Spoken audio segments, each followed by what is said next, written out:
Vamos a desarrollar el ejercicio número 23 de la unidad 1 de nuestro libro.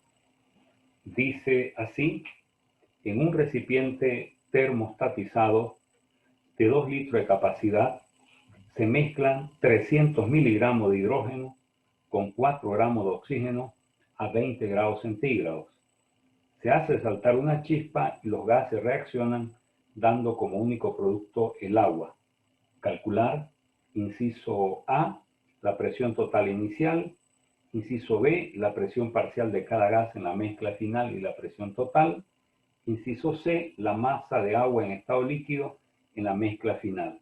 Y como dato adicional nos dan la presión de vapor del agua a 20 grados centígrados es igual a 18 Torricelli. Bien, este es un ejercicio donde nosotros únicamente aplicamos la ecuación de estado, en este caso para una mezcla de gases. Lo primero que tenemos que hacer es bosquejar qué es lo que tenemos. Estamos ante un reactor, podríamos decir termostatizado, donde se mantiene la temperatura constante, ya a 20 grados centígrados, de 2 litros de capacidad. Está provisto lógicamente de su manómetro, de su termómetro, y aquí ingresa por un lado 300 miligramos de hidrógeno, que sería igual a 0.3 gramos, y por otro lado ingresan 4 gramos de oxígeno. Luego se hace saltar una chispa para que estos gases reaccionen y den como único producto de reacción el agua. La pregunta es calcular las presiones parciales y la presión o la presión total inicialmente, las presiones parciales y total en la mezcla final y la masa de agua en estado líquido. Para responder el inciso A, cuando hablamos de inicial, significa antes de la reacción. Entonces, antes de la reacción, tenemos al hidrógeno que ingresa y va a ejercer una presión parcial. Por otro lado, tenemos al oxígeno que ingresa y va a ejercer otra presión parcial.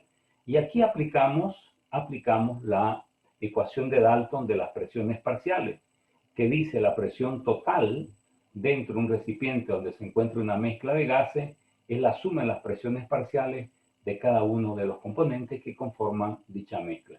En este caso tenemos al hidrógeno y al oxígeno.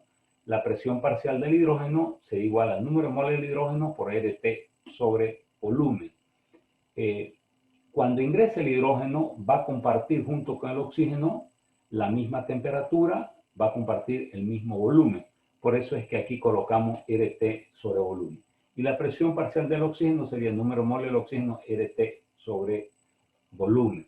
Entonces aplicamos la ecuación de Dalton, la suma de las presiones parciales, y donde calculamos los números de moles del hidrógeno, masa del hidrógeno sobre peso molecular, número de moles del oxígeno, masa del oxígeno sobre peso molecular, y con esto podemos calcular la presión total inicial que nos da 3.303 atmósferas. Luego se hace saltar una chispa y los gases reaccionan. Entonces estamos ante una reacción química donde un mol de hidrógeno reacciona con medio mol de oxígeno para producirnos un mol de agua. Siempre que hay una reacción química van a haber sustancias reaccionantes, sustancias resultantes. Nosotros tenemos que encontrar, para poder llevar adelante todos nuestros cálculos, tenemos que encontrar la base de cálculo. La base de cálculo, en estos casos donde hay reacciones químicas, siempre la lidera el reactivo límite, ¿no? Recordemos qué es el reactivo límite. El reactivo límite es la sustancia reaccionante la cual se consume en su totalidad. El reactivo límite no se lo conoce a priori, sino que hay que calcularlo. Entonces, lo primero que vamos a hacer es el cálculo del reactivo límite. Vamos a partir de que tenemos inicialmente 0.15 mol de hidrógeno y vamos a la relación estequiométrica. Por cada mol que ingresa de hidrógeno reacciona medio mol de oxígeno, lo que significa que para que reaccione 0.15 mol de hidrógeno necesitamos 0.075 mol de oxígeno. Vamos a ver si estos 0.15 mol de hidrógeno serían reactivo límite. Para que esto sea el reactivo límite tendrían que consumirse en su totalidad. Para que estos 0,15 moles de hidrógeno se consuman en su totalidad, se requeriría de oxígeno 0,075. Y la pregunta, ¿existe esa cantidad de oxígeno? Sí, existe. Nosotros oxígeno tenemos 0,125, por lo tanto, el reactivo límite es el hidrógeno, se consume en su totalidad y viene a representar la base de cálculo. Como ya hemos visto que hay ese consumo de oxígeno, ahora vamos a ver el cálculo del oxígeno que no reacciona, lo que llamaremos el oxígeno residual. Entonces, el oxígeno residual es igual al oxígeno que ingresó, 0,125, lo cual hemos calculado acá, menos lo que se consumió. Entonces nos da 0,050 mol de oxígeno. Lo enmarcamos de esta manera en rojo acá, porque eso significa que es un gas residual, que es un gas de combustión, un gas de chimenea, es un gas que va a formar parte de la mezcla final. Luego hacemos el cálculo del agua producida. Siempre la base de cálculo son 0,15 moles de hidrógeno. Y nos vamos a la relación estequiométrica. Por cada mol de hidrógeno se forma un mol de agua. Por lo tanto, se van a formar 0,15 mol de agua que va a formar parte de la composición o de la mezcla final. La pregunta acá es calcular la presión total, ¿no? En la mezcla final. Entonces nosotros tenemos como componente en la mezcla final al oxígeno y al agua. Si nosotros aplicásemos esta ecuación, la que vendría a ser la ley de Dalton, de las presiones parciales, tendríamos que sumar la presión del oxígeno más la presión del agua. Pero aquí hay un problema en estos casos. Aquí tenemos que ubicarnos que estamos en un recipiente termostatizado, la temperatura permanece constante y la temperatura inicial era 20 grados centígrados y la temperatura tiene que permanecer en 20 grados centígrados. Pero nos preguntamos a 20 grados centígrados, ¿cuál sería el estado de agregación del agua? Sin lugar a duda, es un estado líquido. Por lo tanto, no podríamos aplicar esta ecuación de Dalton, porque la ecuación de Dalton está para los gases y aquí estamos ante un líquido. Entonces, este es un problema que ha llevado, lógicamente, a muchos a darse una respuesta. Y la respuesta se la dio de manera experimental. Observen ustedes que en este recipiente cerrado termostatizado tenemos 0,15 mol de agua que se ha formado según lo que nos da nuestros cálculos. Entonces, como estamos a 20 grados centígrados, tenemos el agua. Pero el agua tiene una propiedad. Las moléculas siempre experimentan un empuje de abajo hacia arriba, ¿no? Que este empuje viene a ser la presión de vapor de líquido.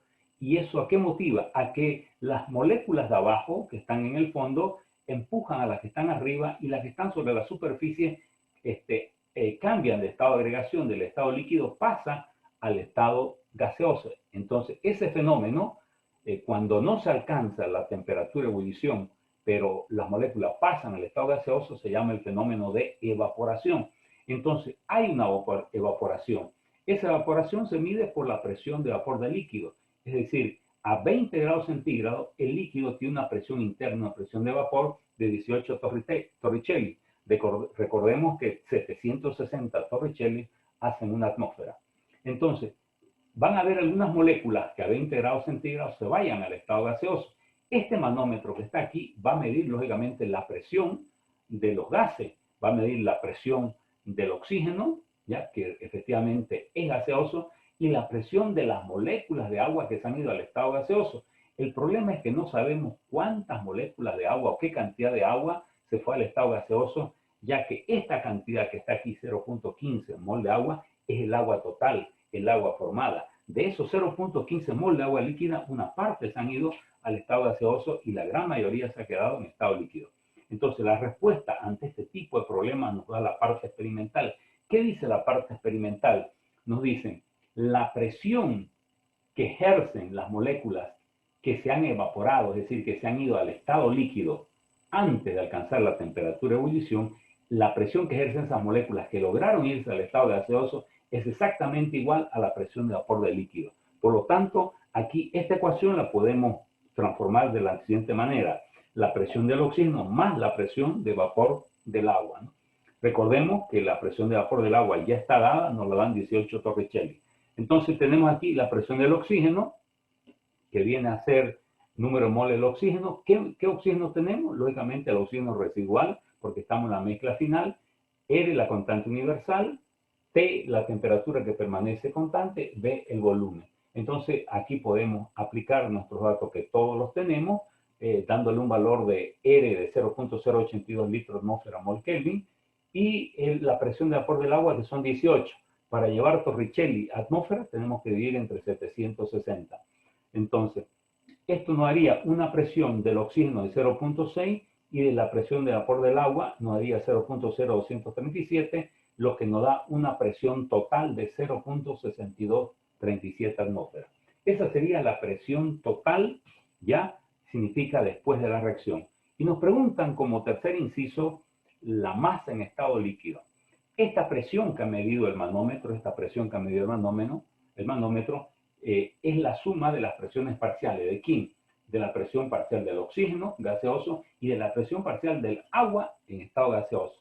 Pero esta presión total, ya, al aplicarse esta definición que hemos dado de que la presión de vapor de las moléculas que se han ido al estado gaseoso es exactamente igual a la presión de vapor del agua, por lo tanto, la presión total que hemos logrado calcular acá, la presión total de 0.6237 atmósferas, es la que está midiendo este manómetro, ¿no? Por esta definición que hemos dado, que es una definición 100% empírica, 100% práctica. Por lo tanto, la presión total va a ser la presión del oxígeno más la presión de la molécula de agua en estado gaseoso. Por eso le colocamos una E en estado gaseoso. Entonces tenemos la presión total, que es el dato conocido, los números moles de oxígeno, lógicamente son oxígeno residual, RT sobre volumen, más número de moles de agua en estado gaseoso, y de ahí despejamos el número de moles de agua en estado gaseoso y nos da esta fórmula aplicando todos los datos que tenemos. Vamos a ver que tenemos 0.019 mol de agua en estado gaseoso. De estos 0.15 moles de agua que se han formado, lograron irse a través de la evaporación, lograron irse al estado gaseoso 0.019 mol de agua en estado gaseoso. Por definición sabemos que las moléculas que se quedaron de agua líquida más las moléculas que se fueron al estado gaseoso me va a dar el número de moles de agua total, que son 0.15. Por lo tanto, el número de moles de agua total es el número de moles de agua en estado líquido más el número de moles de agua en estado gaseoso.